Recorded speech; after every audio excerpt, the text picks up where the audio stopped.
Salut à tous, bienvenue dans cette nouvelle vidéo. Aujourd'hui, troisième épisode de la série de la construction de l'ISS reproduite sur Kerbal Space Program. Aujourd'hui, deux lancements. Le premier STS-97 qui amène une poutre de panneaux solaires et STS-98 qui amène le laboratoire principal américain de la station. Allez, c'est parti!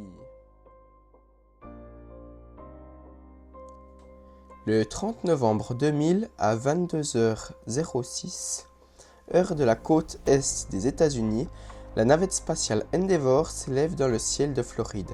Sa mission STS-97. À son bord, 5 astronautes et un objectif ambitieux.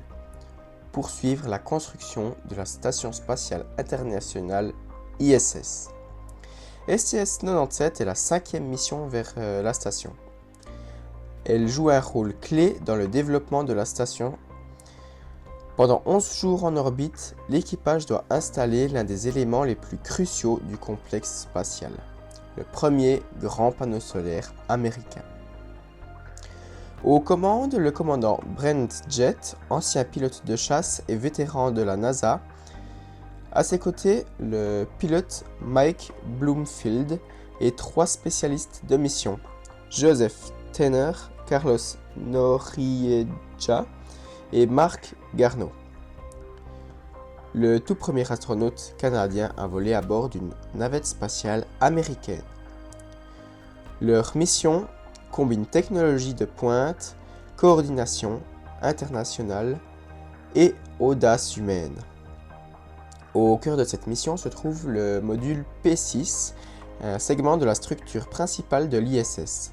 Il mesure près de 17 mètres de long et comprend un gigantesque ensemble de panneaux solaires déployables capables de fournir plus de 60 kW d'énergie à la station.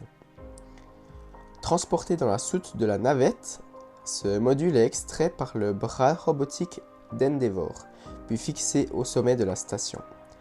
Un travail de haute précision réalisé à plus de 350 km au-dessus de la Terre. Pour accomplir cette tâche, 2 astronautes, Tanner et Noriega, effectuent 3 sorties extravéhiculaires ou EVA. Ces sorties totalisent plus de 19 heures de travail dans le vide spatial. Ils connectent les câbles de puissance, installent les équipements de refroidissement et déploient manuellement les immenses ailes solaires à un moment spectaculaire. Les panneaux repliés, comme un accordéon, se déploie lentement, atteignant plus de 70 mètres d'envergure, soit l'équivalent d'un Boeing 777. Ces panneaux marquent une étape essentielle. L'ISS peut désormais produire sa propre électricité à grande échelle. STS-97 est aussi la première mission navette à rendre visite à une ISS habitée. 3 semaines avant l'arrivée d'Endeavour, la première expédition permanente, l'expédition 1, a pris ses quartiers dans la station. Le commandant américain Bill Shepard, accompagné des cosmonautes russes Yuri Lutsenko et Sergei Krikalev, accueille l'équipage de STS-97 pour un moment symbolique et historique. 2 équipages de 2 nations, une seule station. Dans l'espace, la coopération prend une toute autre dimension. Après avoir terminé toutes ses tâches, l'équipage d'Endeavour quitte l'ISS le 9 décembre. La navette atterrit en douceur 3 jours plus tard, le 11 décembre 2000, à la base Edward en Californie. Mission accomplie. STS-97 marque une avancée majeure dans la construction de l'ISS. Grâce à l'installation du module P6, la station entre dans une nouvelle phase de son développement, celle de l'autonomie énergétique. C'est aussi une preuve du savoir-faire des astronautes, de l'excellence des ingénieurs et de la capacité de l'humanité à travailler ensemble, au-delà des frontières et des orbites. STS, une mission lumineuse au sens propre comme au figuré.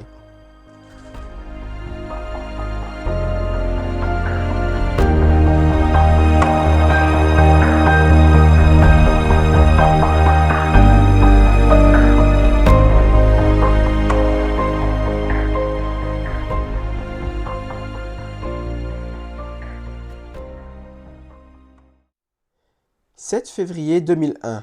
Depuis Cap Canaveral, la navette spatiale Atlantis s'élève vers l'espace. À son bord, 5 astronautes et une mission capitale. Livrée Destiny, le tout premier module laboratoire américain de la Station spatiale internationale. Il s'agit de la mission STS-98, une étape essentielle dans la transformation de l'ISS en une station scientifique permanente. Le commandant Ken Cockrell dirige l'opération.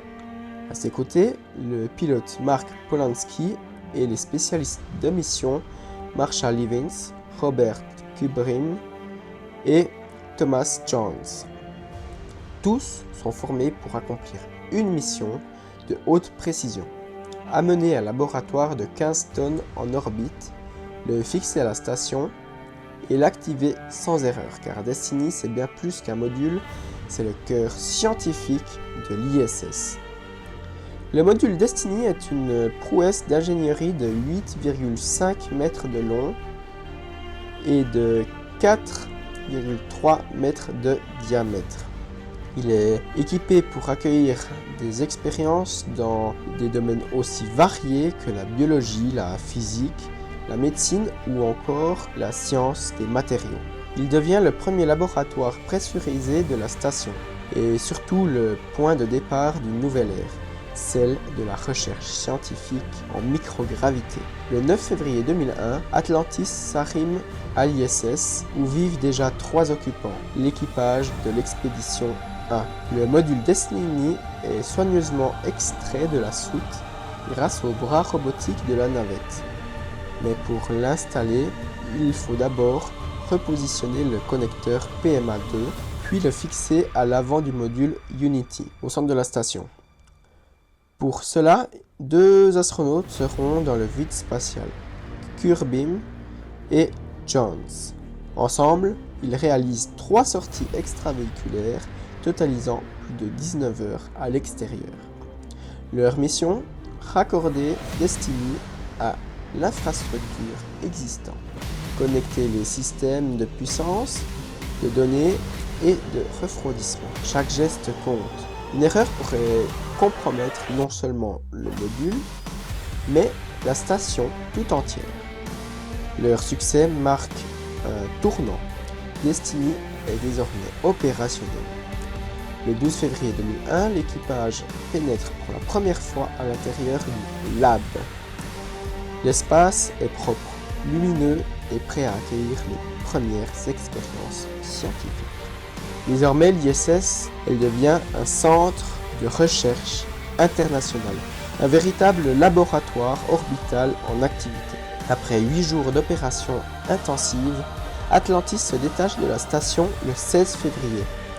L'équipage effectue une dernière inspection visuelle du module avant de repartir vers la Terre. Le 20 février 2001, la navette atterrit sans encombre au Kennedy Space Center après près de 13 jours de mission. STS-98 ne s'est pas contenté d'ajouter un module à la station, elle a donné vie à la science en orbite. Depuis son activation, Destiny a accueilli des milliers d'expériences sur la croissance cellulaire, le comportement des fluides, la santé humaine et même la fabrication de matériaux. Ce laboratoire, toujours en activité aujourd'hui, est au cœur des recherches menées dans l'espace. Il est aussi un symbole, celui d'une coopération internationale tournée vers le progrès scientifique. Grâce à STS-98, l'ISS est devenu bien plus qu'un poste avancé de l'humanité.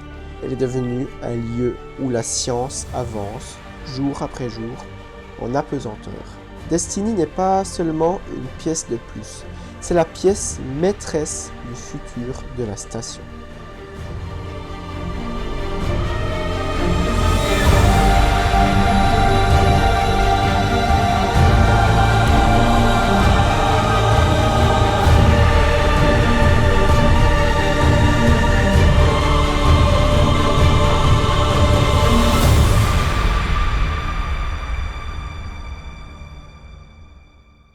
Et voilà, c'est déjà la fin de cette vidéo. Merci d'avoir regardé. Et si ça t'a plu, N'hésite pas à liker, à t'abonner et activer la cloche de notification pour être au courant de la prochaine sortie de vidéo. Allez, à la prochaine. Tchuss!